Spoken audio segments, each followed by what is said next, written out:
Everyone believed she was happy, and she made sure of it. Her smile appeared effortlessly in photographs, at family gatherings, and during long conversations where she nodded at all the right moments. She laughed when expected, spoke kindly when spoken to, and played the role of a woman whose life had settled into something safe and complete. From the outside, her world looked calm, even enviable. A stable relationship, a shared home, familiar routines, everything people associated with contentment. But happiness, she had learned, could be performed. Each morning began the same way. She woke before him, moved quietly through the house, and prepared breakfast she rarely ate.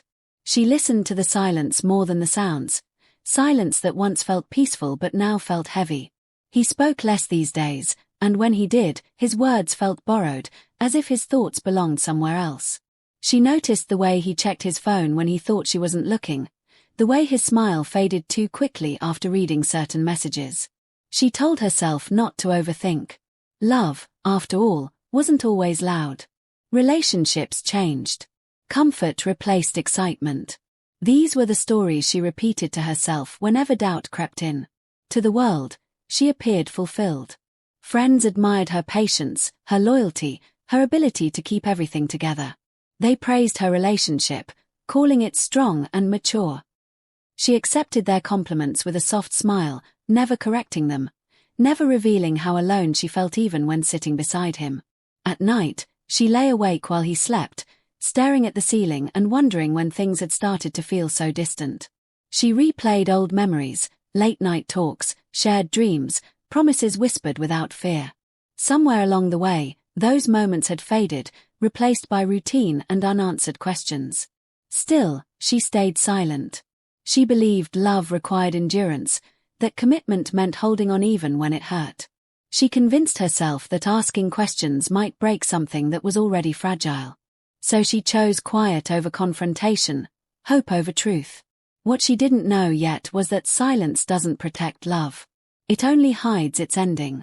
And while everyone around her admired the life she seemed to live, no one noticed the way her smile no longer reached her eyes, or how her heart was already learning how to grieve something that hadn't officially ended. The distance between them didn't arrive all at once. It grew quietly, like a shadow stretching longer each day. He began coming home later, offering simple explanations that sounded reasonable enough. Work was busy. Traffic was terrible. Responsibilities were piling up. She listened, nodded, and accepted every excuse because believing him felt easier than questioning everything. But patterns are hard to ignore when they repeat themselves. He guarded his phone now, turning the screen away, stepping outside to take calls.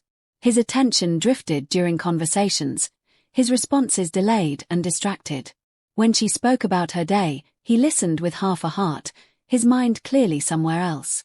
She felt it in the pauses, in the lack of curiosity, in the way he no longer asked follow-up questions. She wanted to ask him what had changed. She wanted to say his name and have him truly hear it again. But fear held her back, the fear of answers she wasn't ready to face. Late one evening, while folding laundry, she noticed an unfamiliar scent on his jacket. It wasn't strong, but it wasn't hers either. Her hands froze for a moment before she forced herself to keep going. She told herself it meant nothing. Maybe it was from work. Maybe she was imagining things. Denial became her quiet companion. Yet her heart knew before her mind accepted it. She felt replaced in small, painful ways. Shared jokes disappeared. Eye contact shortened. Affection became rare, almost polite. She missed him even when he was sitting right beside her. One night, unable to sleep, she scrolled through old photos on her phone. They looked so happy, so connected. She wondered how something that once felt so real could now feel so distant. She questioned herself, wondering if she had changed, if she had somehow become unlovable. The truth was simpler and crueler. He was giving his attention, his warmth, and his honesty to someone else. And while he never said it out loud, his absence spoke clearly enough. Still, she didn't confront him. Not yet. She was standing at the edge of a truth she wasn't ready to step into. Because once spoken, some truths can't be taken back. And deep down, she knew that asking the question would change everything. She didn't discover the truth through a dramatic confession or a heated argument. There were no raised voices, no slammed doors.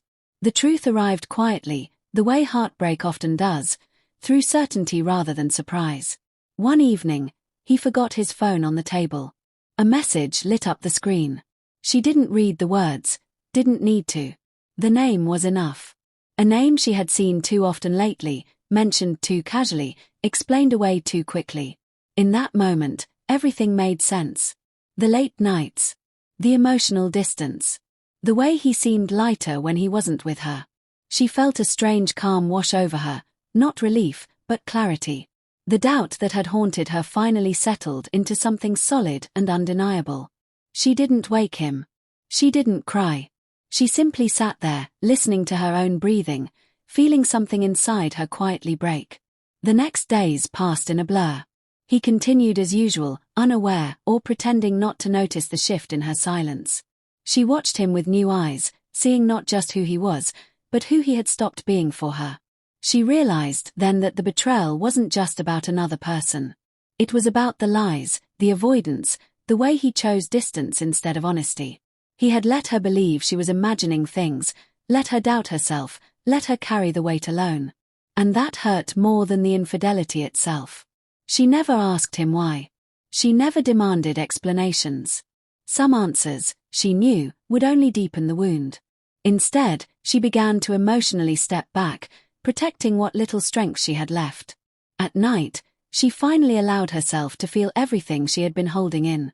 The grief. The anger. The sadness of loving someone who had already left. She understood now that silence had been his way of ending things long before she knew they were over.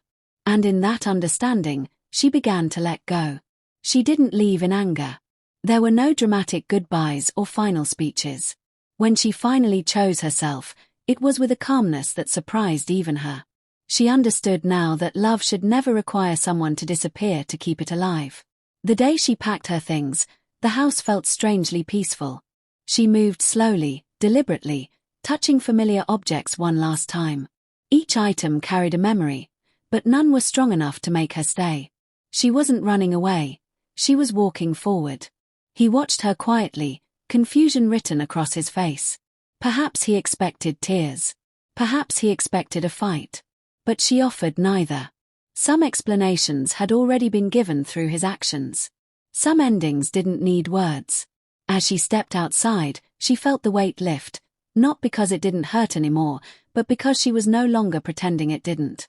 Life after him wasn't easy. There were moments when loneliness returned, when memories resurfaced, when she questioned her decision. But with time, those moments grew softer. She rediscovered parts of herself she had neglected. The woman who laughed freely, who trusted her instincts, who knew her worth without needing validation. People noticed the change. They said she looked lighter, more confident. They still assumed she was happy. This time, they were closer to the truth. Her love story hadn't ended the way she imagined. There was no closure conversation, no mutual understanding. It ended in silence. But from that silence, she found her voice again. And that made all the difference.